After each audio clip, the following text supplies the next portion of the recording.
What's up, everybody?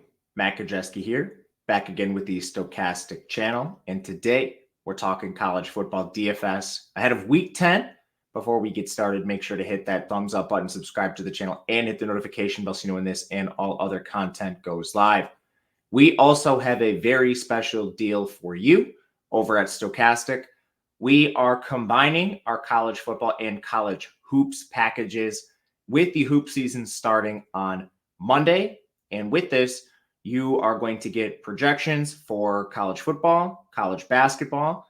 We're going to be running main slate projections for college hoops on the big slates, Tuesdays and Saturdays. And I'll be dropping the rest of the days in Discord. You also get the Discord with this package. And it's 50% off your first week or month when you click the link in the video description below and use the code COLLEGE2023. For college football specifically, you're still getting access to the data sheet, which you guys will see in a second, projections and ownership projections. And then again, for hoops, it's projections on the site for the main slates on Tuesday and Saturday, those big ones. And then I'll be dropping the rest in Discord. Hope that makes sense. If you have a question about that, feel free to reach out to me on Twitter at Matt_Gajewski. My DMs are open. Happy to answer any questions. But it's a limited time deal that you can use to take advantage of all our college football and hoops tools for the near future. So take advantage of that. But we will start off the main slate, week 10, with Ohio State and Rutgers. This is the very data tool I just referenced. Totals are updated as of Thursday afternoon. I'm recording this on Friday morning, so I realize there has been a little bit of line movement here. But this game, 18.5 point spread in favor of Ohio State. The total is low at 42.5. Ohio State is 80th in pace. Rutgers is 124th. Pass rate for Ohio State, 49%. Rutgers sits at 39. They're having an awesome season, already bowl eligible.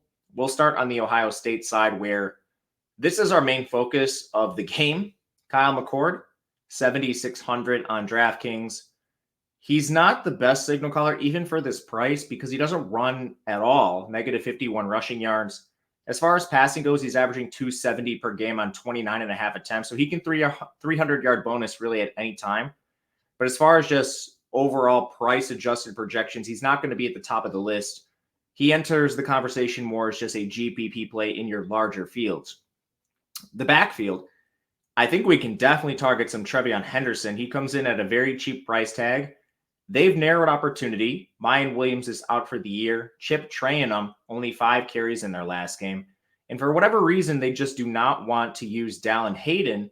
So he's been a non-factor unless everyone else is hurt. They gave Xavier Johnson 4 carries. He's almost like a change of pace back for them at this point. And Henderson had 29 touches. Yes, 2-9 in their last game. Even in a tough matchup against Rutgers, this is going to be worth targeting at this price. He's just too cheap. Definitely a cash game consideration. Receiving game, Marvin Harrison, he's now seen 13 targets. That's his average over the last 4 games. Guy averages 111 yards per game. Anytime you want to use Harrison as a stacking option with McCord or just a one-off, this makes a lot of sense. He's priced efficiently, but the ceiling is elite with him. Beyond that, it's tough to target an Ohio State pass catcher. Allegedly, Ibuka is going to play. He wasn't on the injury report last week and he didn't play. So I'm kind of at the spot where I'll believe it when I see it. We've already seen this previously with Ohio State. Last year, they did this with Jackson Smith and Jigba.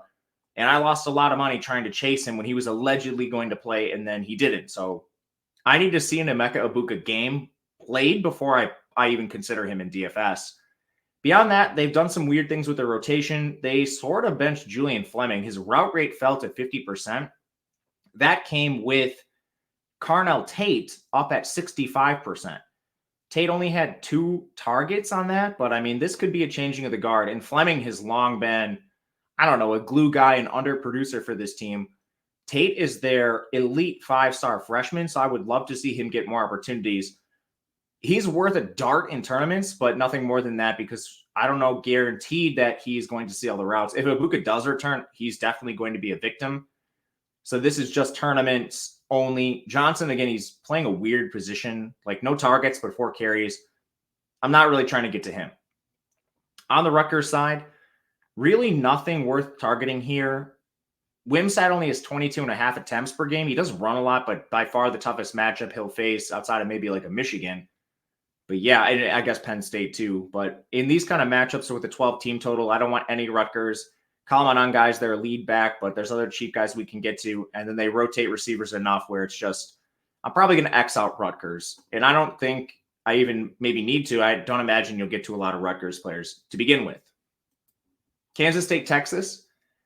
4-point spread in favor of Texas. The total's 49.5, a bit low, but pacing in this game is pretty good. Kansas State 73rd, Texas 58th. Pass rate for Kansas State 43.3. Texas is at 46.8. Will Howard played most of last game. We saw packages for Avery Johnson, and then they got up to such a lead that Johnson kind of cleaned things up. But I think Will Howard probably plays most of the snaps. He's still priced pretty high for a guy that might be splitting. Rushing is good with Howard. Passing efficiency is solid. But he's not really a player I want to get to much, if at all, in lineups because of the risk of the quarterback 2 coming in. Backfield is a two-way timeshare between Giddens and Ward. In this matchup against Texas, it's very hard to get to either. Neither project particularly well, so just tournaments. You have Giddens at 17.9 touches per game, Ward at 14.4. Both have been efficient. Very little separates them. Just tournaments only. In the receiving game, the emergence of J.C. Brown has kind of muddled the situation. What we know is Phillip Brooks is going to be their wide receiver 1, and Ben Sano is going to be their main tight end. He's been banged up, so they've pulled the plug on him quickly in blowout wins. But previously, we saw like 95% route shares for Ben Sano. I think we probably get back to that in a competitive game against Texas. They've been real cautious with him of late. Otherwise, I'm not sure how the 2 through wide receiver 5 shakeout. We have RJ Garcia, Jaden Jackson, Keegan Johnson's been banged up. He's questionable. Maybe he returns. And then J.C. Brown's been playing a lot as their premier freshman taking over, and he's earned more snaps. So it's a pretty muddled situation beyond that. I'm not sure I'll get to any of these guys beyond Phillip Brooks and Ben Sano. Sano's cheap enough where I don't really think we need to get any cheaper than that. They're both 4.9K. Texas, Malik Murphy under center again. He is a pure pocket passer. We didn't see them push it all last week, so they didn't need to open it up. He has 217 yards on the year. I mean, there's not really much to say about Murphy right now. He's still an unknown. If you play him, it's kind of just based on the fact that this is a more competitive game environment. Kansas State lost some NFL corners this offseason, and they should be pushed more here, but the total's still bad. He's not going to give you anything on the ground. So 6,300, I think, is a fair price tag. He's in the conversation among the value plays, but I still think he's beyond a few other quarterbacks. Jonathan Brooks, definitely a name we need to target. He left a lot of work last week to CJ Baxter, Jaden Blue, and Savion Red. It was a blowout win. That's going to happen when Texas blows out teams. Averaging 21.1 touches per game, 115 rushing yards. Involved in the pass game, he has another 26.5 receiving yards per game. He's certainly viable as a pay-up option. I think he'll be a little contrarian because of a certain Ollie Gordon on this slate, among a few other stud backs, but can't fault you for playing him. And then in the receiving game, what I like about maybe targeting a contrarian Malik Murphy is we know exactly where the ball's going. Xavier Worthy, A.D. Mitchell, and Jatavian Sanders are their top 3 pass catchers. Sanders playing that tight end position. Jordan Whittington's their wide receiver 3, but he'll rotate on and off the field when they use 2 tight ends. That's Gunnar Helm coming on. So I think we can pretty clearly target Worthy, A.D. Mitchell, and Sanders as your value play if you're stacking Texas. No issues with these guys as one-offs. A&M taking on Ole Miss. This game has a 54 total. It's coming down a little bit. Spread is 3 points in favor of Ole Miss. On the A&M side, they're 84th in pace with a 51.7% pass rate. Max Johnson's not doing anything on the ground, so he's reliant on his arm. And it's been up and down for him. 6K is a fair price tag. He's sort of in the Malik Murphy range where you're looking at basically a pure pocket passer. But this game environment's a little better with a 54 total. There's like 3 or 4 guys in this range where if you're just using them as a value option to pay up for, say, a Dylan Gabriel or another elite signal caller, and your avenue is going cheap at your second quarterback, I think that's okay for tournaments specifically. Max Johnson's not my preferred cheap guy for cash. In the backfield, Le'Veon Moss projects to return after burning everyone last week. I just don't know what they're going to do. Ruben Owens outcarried Amari Daniels 18-13 in their last game. They previously benched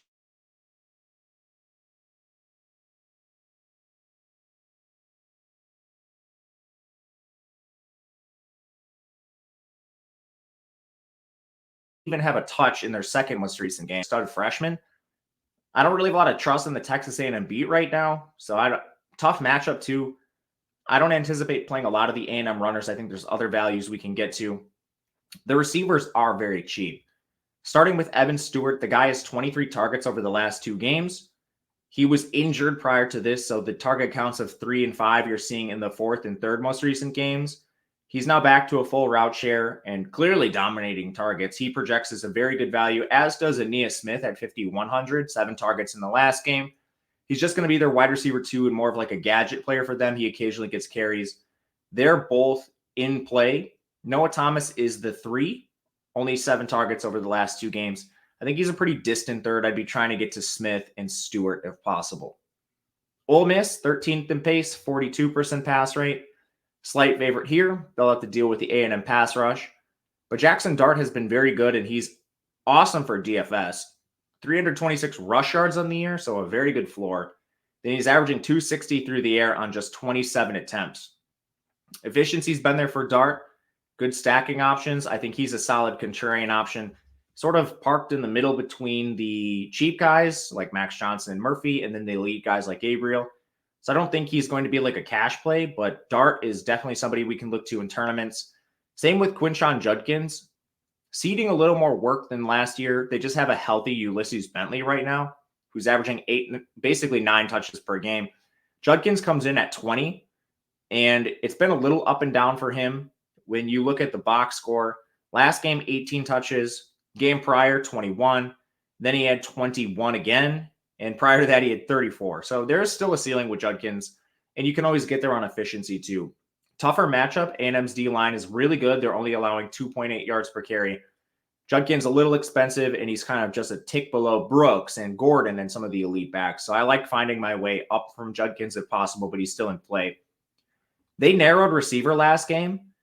Basically, we didn't see Zachary Franklin. And I don't know if this is injury. He did warm up, so I kind of think this is just them finding out that they like Watkins, Wade, and Trey Harris. All of them were highly involved. Wade had the big game, only 9 targets for Wade. I was looking at Jordan Watkins. So Wade at 5,400, he had the 9 targets. Trey Harris had 8 himself. And on the year, Jordan Watkins actually leads the team in receiving. He's dealing with a hand injury, playing with that cast on. So only 6 targets for him, but I think he's still viable. They don't seem to be phased. He played like almost every single snap for them last game. All 3 are in play. All 3 are very good stacking options. I prefer Harris 1, Dayton Wade 2, Jordan Watkins 3. And if you need a cheap option, Caden Prescorn's also playing a ton. He just doesn't have the same involvement from a target perspective, but cheap tight end option. We've seen these guys get there from time to time. Notre Dame Clemson. 3-point spread in favor of Notre Dame. The total in the game is 44.5. I think Clemson is going to be slowed by this Notre Dame pace, ranked 114th. They're very happy to run the ball, 47% pass rate. Sam Hartman's not running at all this year. Only 8 cumulative yards. He's averaging 237 as a passer. He just lost his top pass catcher. We'll get to that. So definitely doesn't project well. Bad game environment. I will not be playing Hartman. Audric Estime always has a case to be made for a contrarian pay-up option. He'll be facing the elite Clemson defense. They rank number 1 in run defense. That's just overall schedule-adjusted efficiency. So by far his toughest matchup this year. But volume should be there for him. 17.6 touches per game, over 100 yards on the ground. Some pass game involvement. He's averaging 12 yards per game there. So contrarian Estime is okay. I don't know what they're doing with the receiver. Basically, we saw them change again. Rico Flores, Chris Tyree, and Jaden Greathouse were their main 3 receivers, with players like Jaden Thomas rotating in now. The big thing is we lost Mitchell Evans, their tight end. So does Holden Stas play a lot? I mean, he's only averaging 2 targets per game, but I kind of think they have to use him. DraftKings was on top of this, though. 4,100 is not a premier value price tag for Stas in this matchup against Clemson. On the Clemson side, Cade Klubnik, 7,700. He's just too expensive. 89 rush yards, not giving you much there. He has 37 attempts per game for only 241 yards. He's just awful, and he's facing an elite Notre Dame defense. I'll pass on Klubnik. In the receiving game, they've been rotating receivers too. So we saw them bench Adam Randall. Antonio Williams is out for an extended period of time. Bo Collins and Troy Stellato were their top two receivers last game. But Jake Brenningstool's been really involved too. He has double-digit targets in 2 straight games. Some of these guys are cheap, like Stellato and Brenningstool are 4.4K. Collins is below 5K. Tyler Brown saw his routes cut to about 50%, so I don't love him at 5,500, but I guess I'm still probably going to look elsewhere just because of opportunity cost. There's other cheap receivers we can get to. The real value play for Clemson might be Phil Maffa. Will Shipley suffered a concussion in their last game, and as we know with recent concussion protocol changes, it's very hard to get cleared on a week's notice. So I'm treating this as if Phil Maffa is going to be the lead back. He had 20 touches last game. That was with Shipley playing briefly before exiting. So Phil Maffa, even at 5,500, tough matchup, but he's somebody we could maybe get to. I think as a value play, he makes some sense. Arkansas, Florida, 5.5-point spread. So I know Florida's been taking a ton of money. I'm not sure where the spread currently sits, but I've seen 3.5s, 3s out there, 51 total. We've played the Arkansas game many times. We played them against Mississippi State. I have no faith in this offensive line anymore. It's hurt KJ Jefferson to a point where he's kind of unplayable. He's only 6,600. Florida State has a good D-line, so I'm not just locking in this by any means. Interestingly, they're allowed 7 yards per carry on the ground. Their efficiency is much better than that. Jefferson's taken 32 sacks. It's limited him to below 2 yards per carry. He does have 200 rush yards, so you're still looking at a good floor. But I just don't know what the ceiling is for Jefferson as a rusher anymore. And he certainly doesn't have a ceiling as a passer. 27.5 attempts per game for 193 yards. I prefer getting elsewhere. Allegedly, Raheem Sanders is going to try to play in this game. This isn't a Emeka Egbuka situation where when we've seen him, he's been limited. He was rehabbing away from the team. I'll believe it when I see it with Raheem Sanders. He flat out needs to show me at this point. And then with KJ not really being a strong play, I don't have a ton of interest in Isaac Tesla or Andrew Armstrong. We recently saw them bench Tyrone Broden for Jaden Wilson, and Isaiah Satina has been playing a little more. He's their 4-star from last year, so, I mean, makes sense. Finally get your 4-star on the field. If anything, Ty Washington could be worth a look at tight end, 3,800. He plays almost every snap, but pretty gross Arkansas team. Florida. Graham Mertz is playing extremely well as a passer, but this game environment's not great with the 51 total. He needs a 300-yard bonus because negative 91 rushing yards in the year, just so many sacks. And then he's 7,200, so he's not even in that like 6K price range with Malik Murphy. So I'd rather just go down to Murphy and what I think is a better game environment. Backfield is a split 50-50 between Montrell and Etienne. Tough to target at their prices. For reference, Montrell's like right by Henderson. I would infinitely rather play Henderson. Receiving game. Eugene Wilson is somewhat interesting to me since he returned from injury. He has 29 targets in the last 3 games, and his yardage average is at 55, so this is a good player. Khalil Jackson's their 3. I have interest in him at 3,800. And all that's crazy to say because we haven't mentioned Ricky Pearsall, but Ricky Pearsall is more expensive than a lot of really good receivers on this slate. I mean, he's more expensive than Burden. He's more expensive than Evan Stewart. Targets are great for him, but lower game environment, total that is, I'd rather find my way to some of the other elite studs over Pearsall. Army Air Force, we can keep this one simple. You could X out this game if you're playing one lineup or just like 5 or something. 18-point spread in favor of Air Force, 31 total. I don't think you can play anyone on Army. They rotate running backs a ton. Their signal caller, Bryson Daly's injured. He split snaps with Champ Harris last game. Very easy to just go beyond this team. Air Force, their team total 24.5 is still extremely low, so I don't really want to play these guys. Zach Larrier is their quarterback. You basically have to treat him like a running back. So if you play him, that's essentially playing 4 running back lineups. If he's in your super flex, I mean, I'd rather target a guy with a ceiling.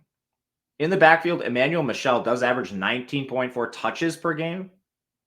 Touches is a loose way to describe this. They're essentially all carries. 6,400 is not a cheap price tag. Army's terrible in run defense, 5.5 yards per carry. So I don't hate a contrarian Emmanuel Michel, but he's the only guy I'm looking to for this team. As usual, no pass catchers for the triple option teams. Missouri, Georgia, game of the week. 15.5-point spread in favor of Georgia, 56 total. Missouri 72nd in pace with a 49% pass rate. You figure that increases here. Brady Cook's been awesome, and he's not going to project that well just because they're such severe underdogs. But he has 134 rush yards. This guy had over 500 yards on the ground last year. He can run. And then as a passer, hyper efficient, 282 yards per game. Toughest test for him all year against Georgia. So the matchup's definitely not great. But Brady Cook has the skill set where we can target him in some contrarian matchups. Similar to like what we've done with John Rice Plumlee, where he just has the elite dual threat skill set, like against Oklahoma and stuff as massive underdogs. You can play quarterbacks like that based on talent. In the backfield, it was almost all Cody Schrader. He barely ceded a snap to Nathaniel Pete. Not even a touch to Pete, under 5 snaps. Cody Schrader was questionable in that game. He's now had the bye. Like, Missouri might just feed him until he can't be fed anymore. He had 29 touches in the last game. Now they're underdogs here, so that figures to come down. But, I mean, contrarian Cody Schrader, sure. Missouri's 3 wide receiver set is composed of Luther Burden, Theo Weiss, and Mookie Cooper. I think Burden's still too cheap. He's averaging 10.4 targets per game on the year, 113 receiving yards. Tough matchup, but, I mean, they're going to play him, and they're going to target him like crazy. Third most recent game, he had 16 targets. Theo Weiss, a contrarian option. Mookie Cooper behind him. I would try to find my way to Burden if you can, but Weiss I think is okay. I'd prefer not to get to Mookie Cooper. Georgia, Carson Beck at 8,500. He's sort of like Jordan Travis to me, where I'm always looking at him in tournaments because Georgia has massive team totals. He's averaging 308.5 passing yards per game on 33 attempts. Doesn't have much mobility, but he's not negative, 61 cumulative yards. Beck is a great tournament play each and every week. He's just not rostered enough for the ceiling he provides. So I'll play him in tournaments, not in the cash consideration. The backfield was exactly what we were scared of. Kendall Milton returned from injury, became a direct 50-50 committee between him and DeJuan Edwards. I think that persists, making Edwards way too expensive and Milton still a bit expensive himself at 5,400. Georgia's pass game. Brock Bowers going down did morph things a little bit. Dominic Lovett and Ladd McConkey were your 2 target leaders. McConkey had the big game on 7 targets. Lovett was a full-time player as well, 5 targets there. And interestingly, Ra Thomas played a ton. Over a 70% route share, only 3 targets. That was actually his lowest in the last 3 games. Target counts of 7, 5, and 3. I think Ra could be used as a tournament play, but I'm primarily focusing my attention on Lovett and Ladd if you're stacking this team. They rotate that wide receiver 4 position a lot. Marcus Rosemy, Jack Saint, Dylan Bell, they played a lot. And interestingly, they reduced their tight end usage. Oscar Delp, only about a 60% route share. That's definitely not what we thought we were getting when everyone loaded up on him, me included, last week. So I don't know. The usage for Delp was concerning. I would rather find my way to the pass catchers, and Ra is close enough where he's the guy I prefer. Florida State Pitt. 21.5-point spread in favor of the Seminoles, 50.5 total. It's the same story with Florida State every week. They play in a bad conference. And unless they're playing North Carolina, Clemson, someone like that, Travis needs a good game out of the opponents to reach a ceiling. With that said, their team total is big, 36. Travis has the skill set we want to target. Good mobility, 205 cumulative yards on the ground. Averages 263.5 as a passer on just 32 attempts. Like we saw last week with Travis and Keon Coleman, if they're pushed even a little bit, he has a nuclear ceiling. So I love Travis in tournaments specifically.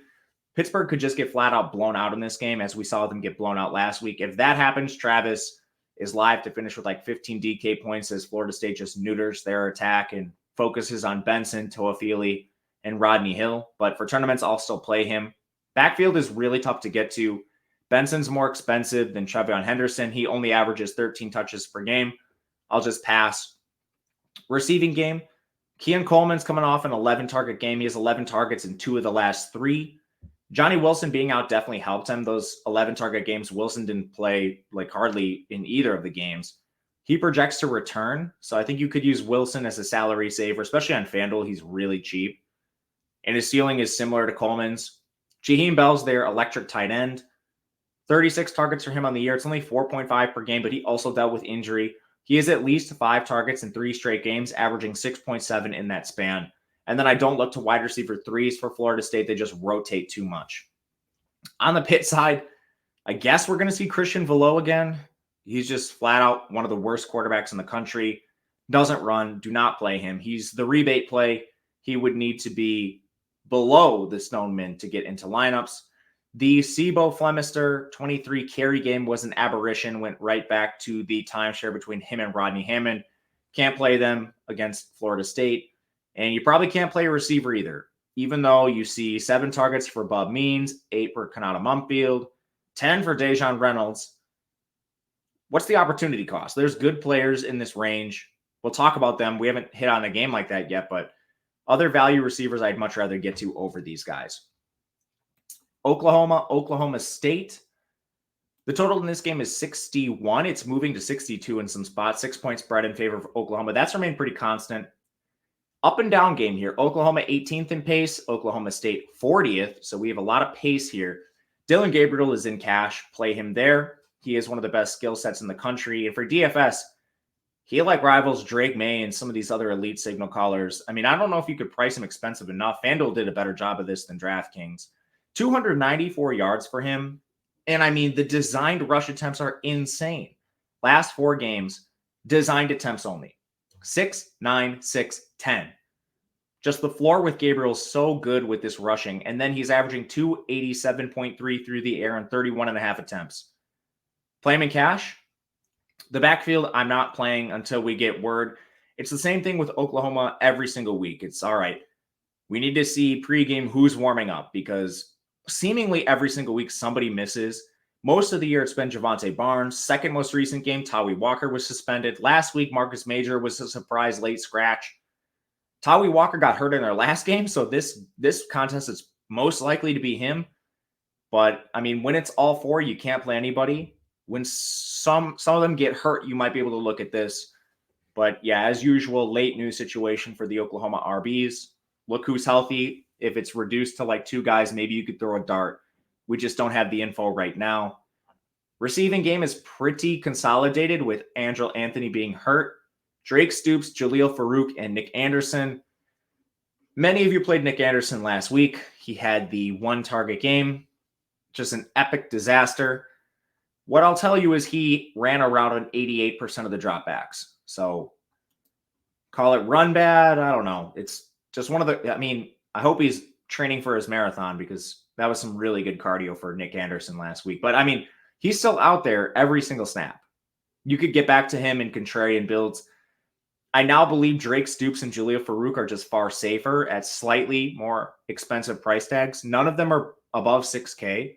So I still love stacking Gabriel. And if you're playing 150 or something like that, I just like playing a slew of lineups that all spread out among Drake Stoops, Farouk, and Nick Anderson at this point.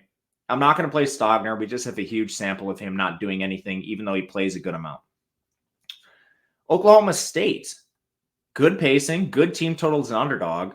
And Alan Bowman actually projects well. Crazy enough. Like some of you might have some biases with Bowman. I certainly did. He doesn't have negative rushing yards, 27 on the year. He occasionally gets a designed attempt. Like in their 4th most recent game, he had 8 designed attempts. I don't know why, but that's pretty gnarly to see. You could stack him as a contrarian play at this price. I do not hate that. The receivers are nice. I'll just skip over Ollie Gordon for a second. We'll get back to him. He's pretty self-explanatory anyway. But the receiving game is a late news situation. I think we want to be playing these guys, so this needs to be monitored closely. Last week, they didn't have Jaden Bray, they didn't have Blaine Green, and they didn't have Talon Shetron. That meant a ton of targets for Brennan Presley, Rashad Owens. Those 2 are locked-in receivers anyway. And then Leon Johnson stepped up for an 11-target game. If these 3 are out or some combination of that, Leon could be back in play. He did get hobbled a little bit in their last game, so watch him too. But I think Rashad Owens is just flat out the best play in the offense right now. 8.8 targets per game over the last 4 for Rashad Owens. 4,700. We passed on a lot of guys below 5K already in discussion of this slate. Rashad Owens is not one of them.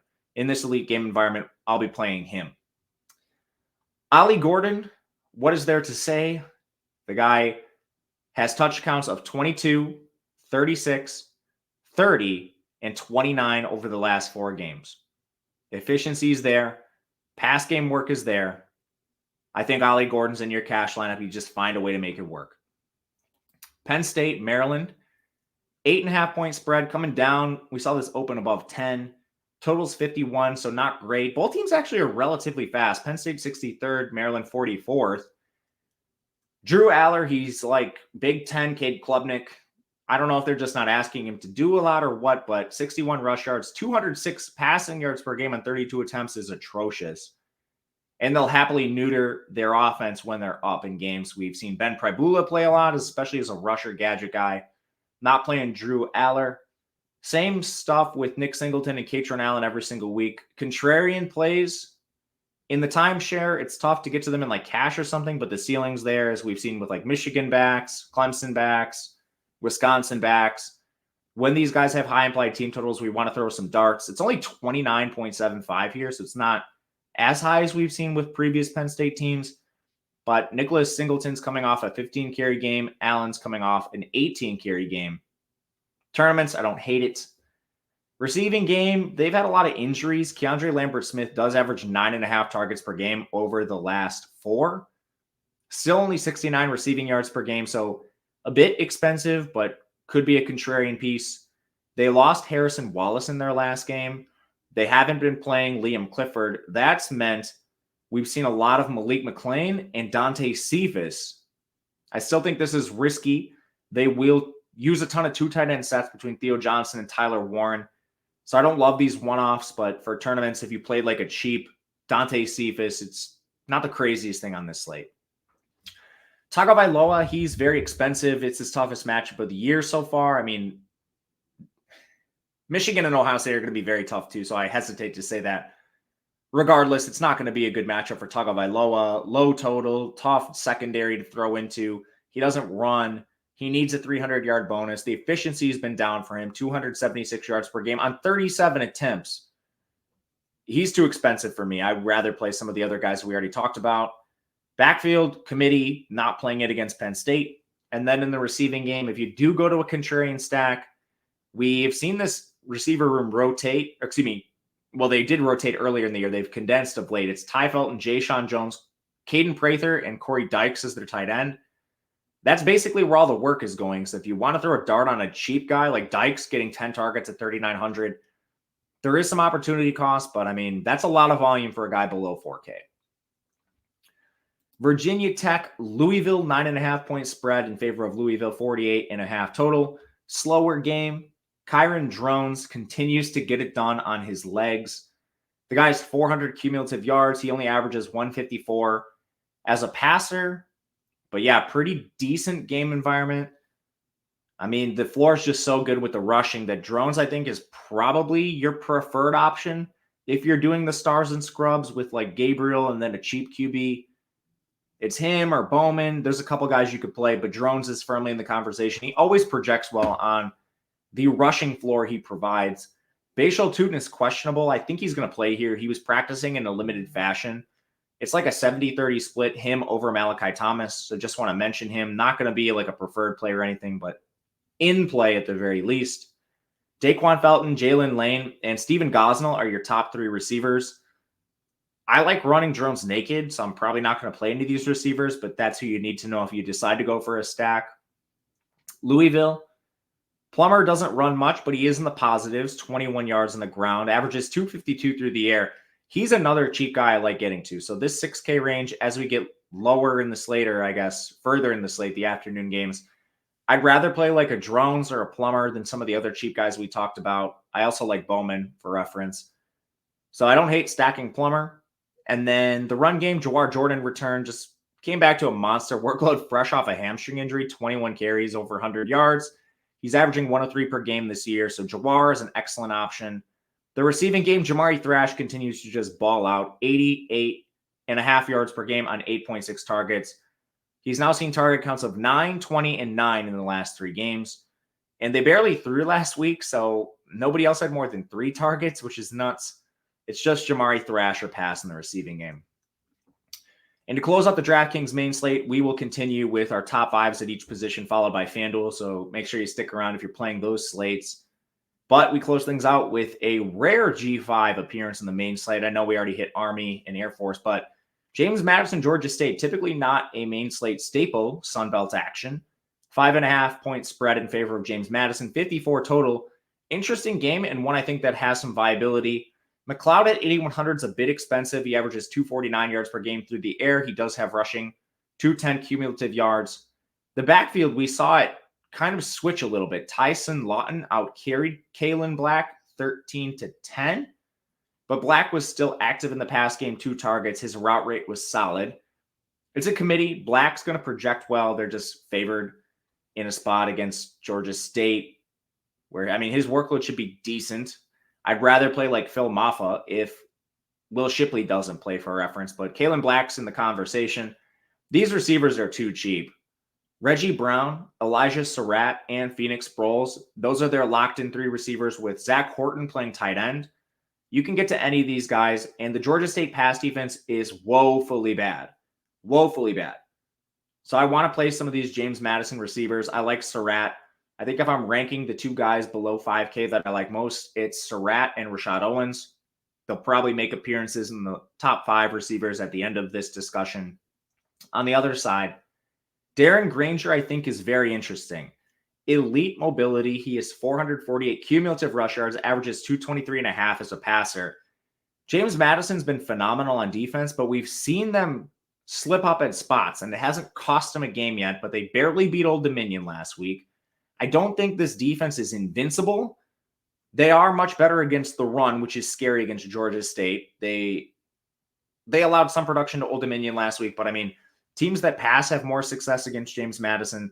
So Granger, I mean, he has the skill set that we want to target for tournaments. He's not expensive. I think he's fine. Marcus Carroll, I mean, regardless of game environment, his workload is absurd. 26.5 touches per game, 132 rush yards per game. In the pass game, he's another 18.3 per game there. His touch counts over the last 4 games are 22, 30, 28, and 29. You can play Marcus Carroll. Receiving game, Robert Lewis is coming off a 17 target game. Just unbelievable for him. He's the wide receiver 1. The wide receiver 2 through 4 has been a bit of a rotation between Talik Williams, Jakari Carter, and Kadarius Thompson, who's playing a lot more. Thompson at 3,100 is definitely viable if you need somebody who's just like a punt option for this team. I'll bring up the routes for you guys so we can maybe get a better indication of this. Last game specifically, Talik Williams, 70%, Jakari Carter, 52%, Kadarius Thompson, 82.5%. He's been above 80% in 2 straight games. So 3,100, Kadarius Thompson. He's your cheap play if you need a value. Some of you guys often do. Let's get to top 5s. I'll pull this up for you before we go to FanDuel. So at the quarterback position, we'll do price adjusted. So I'll try to give you some, expensive guys and cheap guys and differentiate between the two. So at the quarterback position, this should come as no surprise. My favorite guy to target is Dylan Gabriel. He's expensive, so you're going to need to find an avenue to get to him. But the floor ceiling combo of Gabriel with the rushing he's now providing is just so elite that he's the guy I want to get to. 4 cheap guys to pair with him. My top 3 would be Kyron Drones, number 1, Alan Bowman, number 2, and then tentatively siding with a Darren Granger 3. Don't love that. I'd probably play one of the top 2 guys. And then aside from that, to round out this top 5, we'll go back to elite guys. Jordan Travis, he's right in the conversation. And then Jackson Dart off his mobility would round things out for the top 5. At running back, should also come as no surprise that Trevion Henderson, given that 29 touch workload he saw in Mayan Williams being out, he tops the projection list. Number 2, we have Jawar Jordan. No surprise there. 3 is Phil Maffa. He is dependent on the Will Shipley injury. 4 is Ollie Gordon. He would project better price adjusted if he wasn't so expensive. But again, I think he's a priority. I think you just jam him into lineups and find your way around it. Marcus Carroll's 5. We just touched on him and that elite workload for Georgia State. At receiver, we'll do the same thing as quarterback, expensive and cheap guys. For the expensive options, topping the slate is Luther Burden, even in a tough matchup, just so much volume his direction. Number 2 is Evan Stewart. if you can believe it or not, for Texas A&M. 23 targets combined in the last 2. 3 is going to be Drake Stoops. If you want to insert Jaleel Farouk or somebody with more explosion over Stoops, completely understand. I think the safety with Stoops is worth paying for, especially in like cash games. But if you want ceiling, I'd look to Anderson or Farouk. Then for the cheap guys, we have Rashad Owens for Oklahoma State, largely unaffected by those injuries. But the potential absences of Blaine Green, Shetron, and Bray would even boost him further. Elijah Surratt, he rounds it out for James Madison. Volume price adjusted is very good. All right, we persist with FanDuel. So excuse me if I click a game that's on the night slate and not FanDuel. This game is FanDuel only. I know that. UCF Cincinnati, 4-point spread, 59.5 total. So great game on the FanDuel main slate. Love playing John Rice Plumlee. 204 rush yards, 225.8 passing yards per game on just 26 attempts. These stats are depressed because of the injuries. He's played part games in 2 of his contests, missed a number of others. UCF's 21st in pace, 44% pass rate. He's 10K on FanDuel, which is, I think, too cheap. In the backfield, RJ Harvey, Johnny Richardson. It's about a 65-35, 70-30 split in favor of Harvey, who's also too cheap, 8,400 for him. He's averaging 90.5 rush yards per game, and then another 26 as a receiver. RJ Harvey's an elite price-adjusted play. Tougher matchup against Cincinnati on the ground. Their weakness is through the air, which is why Plumlee is interesting to me too. And then I love stacking Plumlee, even though he runs a ton, and it's because we know exactly where the ball's going. Javon Baker and Kobe Hudson are by far the top 2 targets. Xavier Townsend missed their last game. He's questionable. And they're not expensive. 7,169 for these two, just extremely cheap on FanDuel. Since he is harder to get to, they're still playing fast, but Emory Jones, he's kind of melting. 441 rush yards. He only averages 200 as a passer. Just don't think there's the same kind of ceiling that we see like with a Plumlee because of the passing weaknesses in Emory's game. The backfield's a mess. Corey Kiner leads a committee. Ryan Montgomery played like a couple snaps in his return from injury last week, no carries. But Miles Montgomery got hurt at the end of the game. So maybe we see Ryan take the place of Miles. That's what was going on early in the year. Kiner for tournaments, I guess, but I'd rather find my way up to Harvey or some other cheaper backs.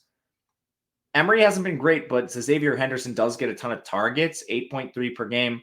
I'd rather play Baker or Hudson at a cheaper price. Kansas, Iowa State, 2.5-point spread in favor of the Cyclones, 53 total. Very slow game. Both teams outside the top 100 in pace. I like Jason Bean, 8,500. Good skill set, mobile, 153 yards on the ground, averages over 5 yards per carry. And we've seen the passing efficiency rise when they're not clobbering teams and they actually need to use him. He's been good. 226 through the air per game for Bean. He is a cheap player on FanDuel. I like getting to an avenue to some of the elite signal callers, if you will. Devin Neal's coming off an absurd game. 30 touches for Devin Neal, 24 carries, 6 targets. He had a route share north of 80% last game. This has been the case with him all season long. When the games are competitive, we see a ton of Devin Neal. When games get lopsided, we see High Shaw more, and then we see, like the Dylan McDuffies of the world too. Neal, little expensive on FanDuel, but I think we can still play him. The receivers are exceedingly difficult to get to because it's slow. It's run heavy for Kansas, 41% pass rate. And we don't clearly know where the ball is going. It's mostly Lawrence Arnold, Quentin Skinner, Luke Grimm, and then tight end Mason Fairchild. But none of them are averaging more than 4.4 targets per game. So I honestly don't mind running Bean naked. Iowa State is tough to play altogether. Becht doesn't give you any rushing, averages 213 through the air. The offense is bad. Iowa State wins games through their defense. Backfield is a 3-way committee, mostly coming through Eli Sanders and Cartevious Norton. Norton's the pass-catching back. Sanders early downs. Abu Sama handles some change of pace stuff. In the receiving game, Noel and Higgins are the top 2. It's not really that close, but efficiency is a problem for them. I don't love playing these guys, but as one-offs, you could do worse. BYU, West Virginia, this is a DraftKings game, as is Purdue, Michigan. Another FanDuel game is Washington, USC. So the great thing about FanDuel is you get games like this on the main slate, 76.5 total, 3-point spread. Right away, I think I'm just noticing Caleb Williams' price. This is a coding error. There's another Caleb Williams for Pitt who plays running back. But I'll adjust this. Caleb Williams is exceedingly expensive, but We can start overall with just the expensive QBs. I think you want to play one of Penix or Caleb Williams in a lot of your lineups, just with these guys having elite ceilings, the total being so high. There's the fixed price on Caleb Williams. So now we can accurately discuss. On the Penix side specifically, he's averaging 369 yards per game on 37 attempts. Facing the USC defense, it's why he's such a good play. You can play Penix. Dylan Johnson, 8,600 is very affordable on FanDuel as well. Same thing with the DraftKings night slate. But I think you want somebody in Washington. I would probably not play Penix and Johnson together just because of all the salary you're soaking up. But either Penix or Johnson makes a lot of sense. When games are hyper competitive, Johnson he dominates opportunities. And then in the pass game, O'Dunes and Polk are the two guys you want to look to. I like Jalen McMillan, but he's like Emeka Ibuka. I just need to see him play a full game before I click his name anymore. He gets re-injured every single time he's on the field. From there, we have Giles Jackson also banged up. Jeremy Bernard played 60% of the routes in the last game. That was positive. If you need a cheap Washington receiver, I think you can play him with confidence at 6,300. Even at 60% of the routes, he's a value. And then you have outs to like 90% if he's further removed from that injury. But play Washington, guys. You can also play Caleb Williams. I'd like to play one of Penix or Caleb Williams on FanDuel. Williams, it's the same thing as Penix, just slightly less efficient, 296 yards per game. They're slight underdogs. But yeah, Caleb, we know the ceiling with him. What I like about Williams is they finally consolidated receiver work. Taj Washington and Brendan Rice are your clear top two guys. From there, Mario Williams has been below 20% of the routes in 2 straight games. Singer's around 60%. Branch is around 50%. That's a rotation. But they're both cheap, so you could play either of them. Lake McCree, 6 targets. I wouldn't get there, only 40% of the routes. Michael Jackson, 35%. It's tough beyond Washington and Rice. In the rushing game, Marshawn Lloyd moved back ahead of Austin Jones. He's never going to be like, even Dylan Johnson has a higher ceiling because he'll play like 90% of snaps in really competitive games. Lloyd won't do that, but he has good efficiency, 85 rushing yards per game. In the past game, he averages 17.4. So a contrarian Lloyd makes some sense too. Both these backs are really cheap. So one way, if you're trying to be contrarian, is just to play the running backs. Kentucky, Mississippi State, 5-point spread in favor of Kentucky, 45 total. Leary takes sacks. He's not efficient as a passer, 219 yards per game. I'm not playing Leary at 8K. Ray Davis is really expensive for his 18.6 touches per game, but we know the ceiling. If you want to play a contrarian Ray Davis, you certainly can. And if I'm not playing Leary, I'm probably not playing a Kentucky pass catcher. It's pretty spread between Barian Brown, Dane Key, and Tavian Robinson, which I don't love. They also use 5 tight ends. Mississippi State is hard to talk about right now.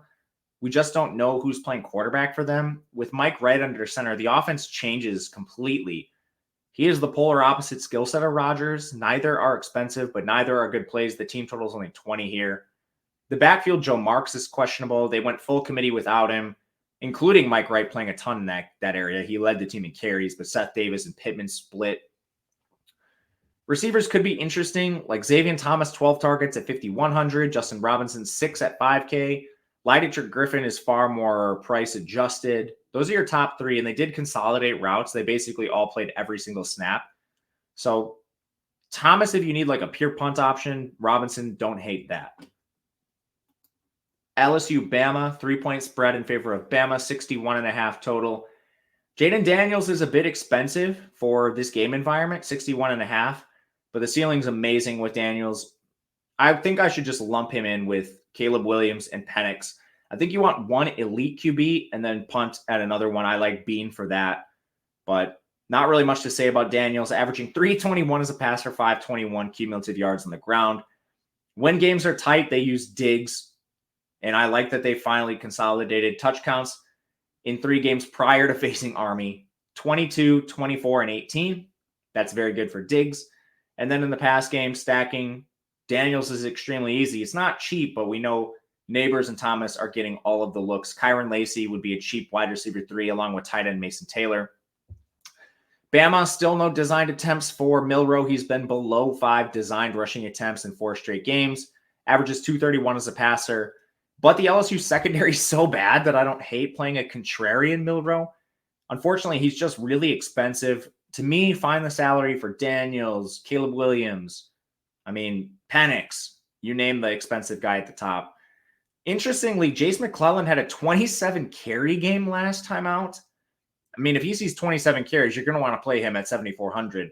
But Roydell has been a bigger part of the offense prior to that. So I think it kind of just depends on if you think Jace handles that full workload. He hasn't been good, so I don't really buy this 27 carry game being sticky. The only other thing that happened is they consolidated receiving routes. Bond over 90% of routes. Burton over 90% of routes. Nyblack was at 65. That's pretty consistent for him.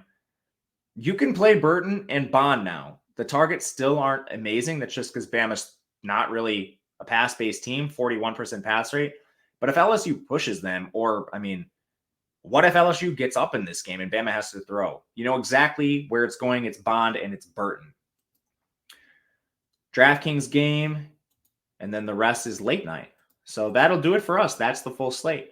Thank you guys for watching. Again, 50% off your first week or month you get to choose. That's the college package, combination of hoops and college football. Use that promo code college2023 to take advantage. Gives you projections, ownership projections, and this data tool for college football. And then we'll have college basketball projections on the big Tuesday and Saturday slates, and I'll post the rest in Discord. If you have a question, reach out on Twitter at Matt_Gajewski. Otherwise, hit the thumbs up button, subscribe on the way out. We'll be back tomorrow breaking down the slate at Live Before Lock. Until then, good luck, everyone. We'll see you next time.